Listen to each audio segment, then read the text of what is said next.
Okay mga ka-team, magandang morning sa inyo. Yan. Meron na naman tayong binablog ngayon na Nissan Almera. Yan. Naka-check engine light po yan. Tapos yung idle niya umaabot ng 1112 na walang aircon. Yan, kung mapapansin nyo, hindi po nakatapak ng gas pedal yan. Yan, tituro ko, pati yung idle niyan. Tapos, ito yung pinaka-code niyan. Yung code niya is oxygen sensor bank 1, saka yung P1122. Ayan po ang fault code niyan. Ngayon po, ang nangyari po kasi dyan sa oxygen sensor nila is nagpapalit sila ng replacement. 2 beses na daw nagpalit. Kaya ang ginawa natin dyan mga ka-team, nagpalit tayo ng original po. Pag replacement po kasi, ganyan ang mangyayari. Pabalik-balik lang po ang problema ng check engine nyo. Ngayon, syempre, solve natin ang problema ng oxygen sensor natin.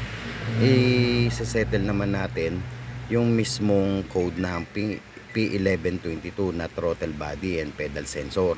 Kaya po ang nangyayari dito is naglo-low power. Yan o, P1122, ayan po ang DTC natin. Oxygen sensor, wala naman ng problema kasi papalitan natin ng brand new original po yan. Tapos yan, kung mapapansin nyo, kumamit tayo ng power probe dyan. Yan, makikita nyo, may throttle body kasi dyan sa may ano yan, sa IPDM na yan. Ngayon, i-check muna natin syempre yung fuse bago tayo pumunta sa ibang issue.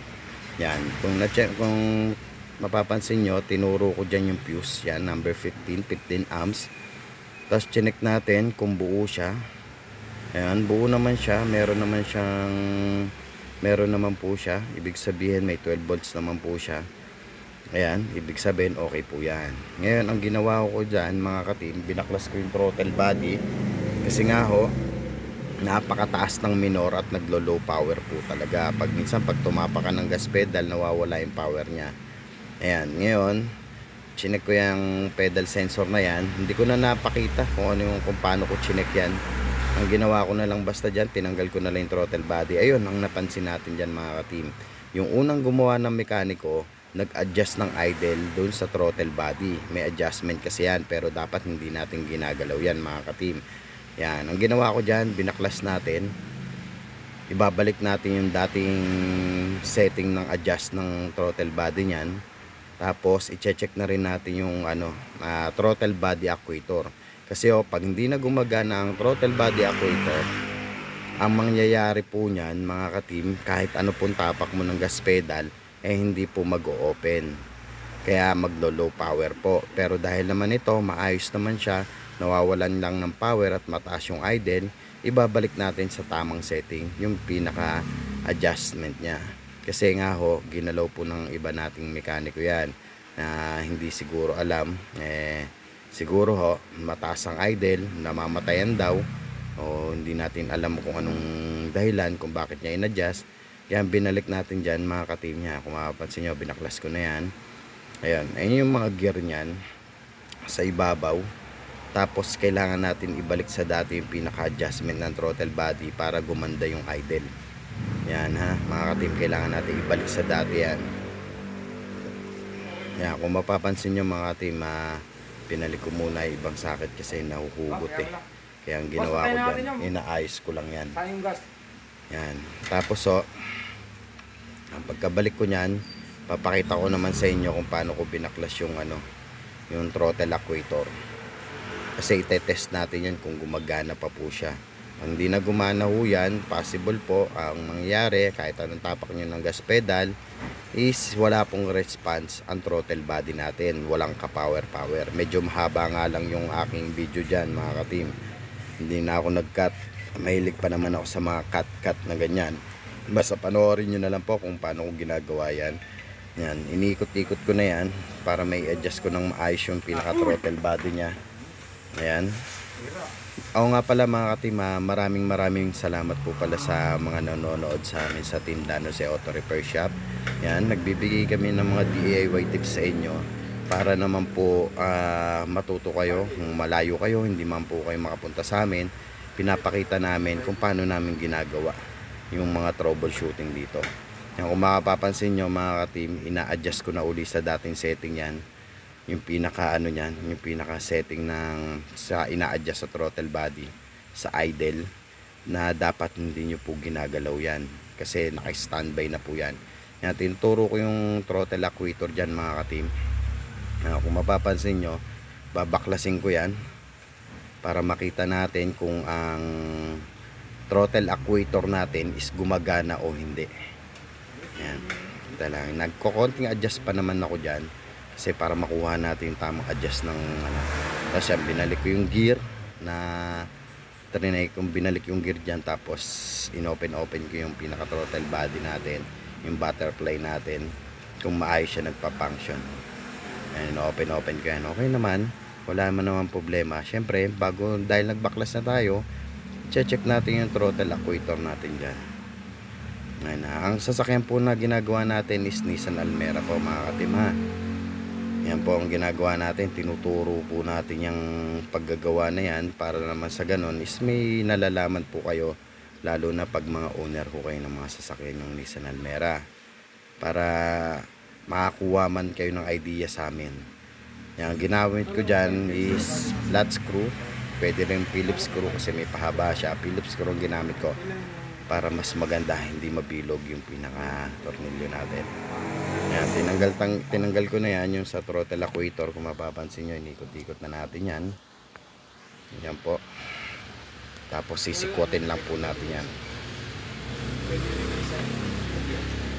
Tapos meron kaming battery dyan na lobat, ng voltage ng battery namin dyan matagal na po yan parang nasa 5 volts na lang po yata yan ang aming battery kasi sira na po yan, pero makakapagpaikot pa rin naman po yung ganong reading, 5 volts o 8 volts po yan. Ngayon ang ginawa ko dyan mga ka-team, tinignan ko muna yung ano, baka may dumi-dumi pa yan. Tapos kumuha ko ng dalawang wire dyan, yan, mapapansin nyo, kumuha ko ng dalawang wire dyan, pero chinek muna natin, itatap natin sa battery yan mga ka-team. Titignan natin kung iikot yan. Yan, tinestan muna natin mga ka-team para makasigurado tayo. Ayan, kung mapapansin nyo, okay naman, good naman, mukhang handar naman to sa check natin. Kumuha na tayo ng wire dyan. Ayan mga ka-team, tapos hindi pa pala ako naka-ready kaya magpuputol pa ako ng wire dyan. Pasensya na ako kayo, medyo mahaba po yung video na to dahil hindi ko na na-cut, hindi ko na rin naayos dahil hindi naman ako totally marunong mag-edit talaga. Kung ano lang ho talaga yung nabibideo namin, yun lang, di rin ako marunong mag-edit. Sa mga marunong mag-edit dyan, pwede nyo po ko turuan na basta kung ano lang yung nalalaman ko, yun lang po yung ginagawa kong pag-edit. Tapos kinuha na natin dyan, putol na tayo dyan. Yan, tapos binalatan natin yung tigkabila. Yung inuupuan ko, ayun po yung battery na gagamitin natin. Tapos yan, inikot-ikot natin, minekos-mekos natin para hindi magkadikit sa pagka lagay sa throttle actuator. Ayan, actuator motor. Ayan po kasi nagpapa-open ng mismong butterfly natin sa throttle body. Sinupsok lang natin yan. Tapos syempre hindi ko naman makakayang mag-isa yan, pero trinay ko rin kaya na pumipitik yung motor. Kaya ang ginawa natin dyan, papahawakan natin yan. Ayan, naikabit ko na yan mga ka-team. Medyo mabagal pa nga kumilos, dapat pala pinorward ko na lang to, pero okay lang, at least nakikita nyo naman kung paano kami mag-check. Ayan, ayan yung battery, ayan, pumipitik-pitik pumitik kasi nga walang mahawak sabi ko, kailangan ko yata ng tigahawak para makita nyo rin na umiikot yung throttle actuator nya. Kulit ko talaga, panayan try ko na hindi nyo naman makita kung umiikot. Kaya yan, tinawag ko si dyan, si Romel. Romel, hawakan mo muna nga to. Ayan medyo medyo ilapit-lapit mo doon sa camera para makita nila yung umiikot yung actuator natin. Yan, very good ka dyan. Okay, pansin nyo, umiikot to. Kaya ang ginawa natin dyan, good na po yan. And then binalik lang natin yung tamang adjustment yan, kasi yung ginalaw ng yung gumawa ng mekaniko, kaya binalik natin. Then pagbalik natin yan mga ka-team, syempre sasalpak na natin yan. And then ang gagawin natin dyan, i-start natin, tapos i-scan. Kailangan po wala nang lalabas dyan na P1122, pero napapalitan ko na po sa kanila dyan yung oxygen sensor. Hindi ko na napakita kasi nag-focus ako sa throttle body. Ayan. Mas mainam po talaga yung may alam at maalam kung paano mag-troubleshooting. Kasi kung magpapalit kayo ng magpapalit, sayang po ang pera nyo kung okay naman po ang throttle body natin. Ayan, ipeta na po natin yan. Kabilaan, tapos ibabalik na natin yung cover. Napakadali lang po yan mga katim. Kahit kayo kaya nyo mag-test po yan. Ayan. Pero yung throttle body nyan, na-check na rin na po natin yan, yung pinaka sa supply nyan, pati sa pedal sensor. Kompleto naman po lahat at wala namang kulang. Yan. Tapos yung naikabit ko na, inikot-ikot ko na naman. Tingnan natin kung okay na. Mga okay na ho yan, ha. Tapos yan, kinabit na natin ho yan. Parang ako nababagalan dun sa aming video na to mga katim. Masyadong mahaba yata to. Pero maraming salamat sa nanonood at sumusuporta. Please po, pakishare naman po ng aming video para sakaling meron kayong kakilala ng mga Nissan Almera owner, mapanood nila kung paano namin ginagawa at kung paano kami mag-troubleshooting. Tinuturo po namin lahat ng aming nalalaman para naman po sa ganon meron kayong idea sa mga sasakyan nyo. Yan. Siyempre po, ang ating sasakyan rin is Nissan Almera rin po. Talagang love na love ko yung Nissan Almera na yan. Nakalain nyo po, may yung Almera rin po namin. May Almera rin po akong ginagamit. Pero so far, napakaganda naman po siya. Lagi naman siyang maintenance. Hindi siya nadidelay sa maintenance. Kaya kahit idayo po namin ng Aparian, Pabicol, babalik-balik, Pangasinan, lahat po yan wala kaming nagiging problema. Ibig sabihin po, naka-maintenance po ang aming sasakyan at hindi po kami pumapalya sa maintenance kasi mahirap po yung babiyahe tayo tapos ang mangyayari po magkaroon tayo ng aberya. Kaya mas mainam lagi na mag-maintenance. Huwag basta-basta magtiwala na okay po ang sasakyan namin, okay po, maganda naman manakbo, pero bigla-biglaan po yan pag nagkakaroon ng problema. Ayan pa mga katim, kung mapapansin nyo, hinihigpitan ko na yan at ako'y nagmamadali na rin maghigpit para matapos na itong troubleshooting na sasakyan na to. Ngayong araw rin yan, natapos rin po yan. Ayan. Kung mapapansin nyo, in-start na po yan, no check engine light. Naipalitan na rin po namin ng oxygen sensor na P0138 ang code na oxygen sensor bank 1. Kung mapapansin nyo, napakaganda na po ng idle nyan mga katim, ha. Napakaganda po ng idle nyan. Yan. Tapos chinek natin yan, yung scanning natin mga katim. Inano na natin yan, pinost na natin yan para makita na kaagad. Ayan, kung mapapansin nyo mga katim, wala po siyang trouble code.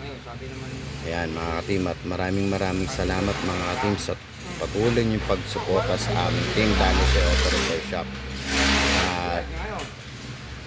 Nagpapasalamat kami at kahit papano may mga nanonood po sa amin.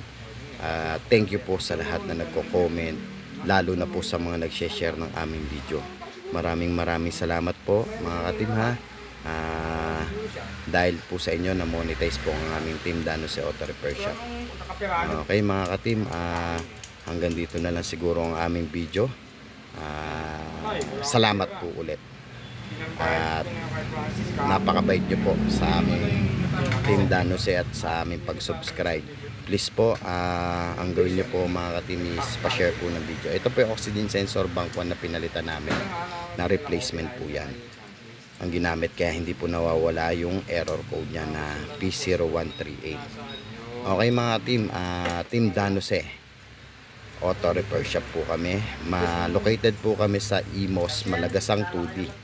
Yan po ha, sa Imos, Malagasang 2D po kami. Pwede nyo rin po i-waste yung ano namin, Team Danos nasa Google Map po yan, saka sa Waze. Okay mga team, Team Danos Auto Repair Shop, handang magbigay ng DIY tips. Paalam, goodbye.